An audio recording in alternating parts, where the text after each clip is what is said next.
שלום, אני ניצה דביר. יום האישה ממש בפתח, עוד אותו מגיע אלינו. ומה נוכל לחדש השנה לנשים שבאנו? מופע אישי שלי נקרא נשבעת לא לנסוע בטרמפים, בעיבודה של בתיה חרמון.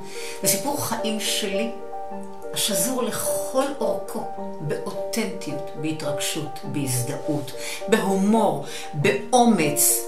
זו מעין הצצה מחודשת למחוזות מן העבר שככה כיסינו, שכל אחד ואחד מאיתנו יכול לפתוח את הלב ולעשות שינוי.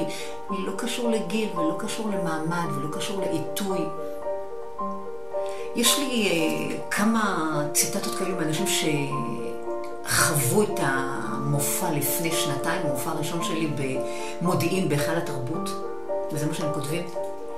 סיפור שבא מן הלב אל הרבה לבבות באולם, עם המון רגש ואהבה ללא תנאי.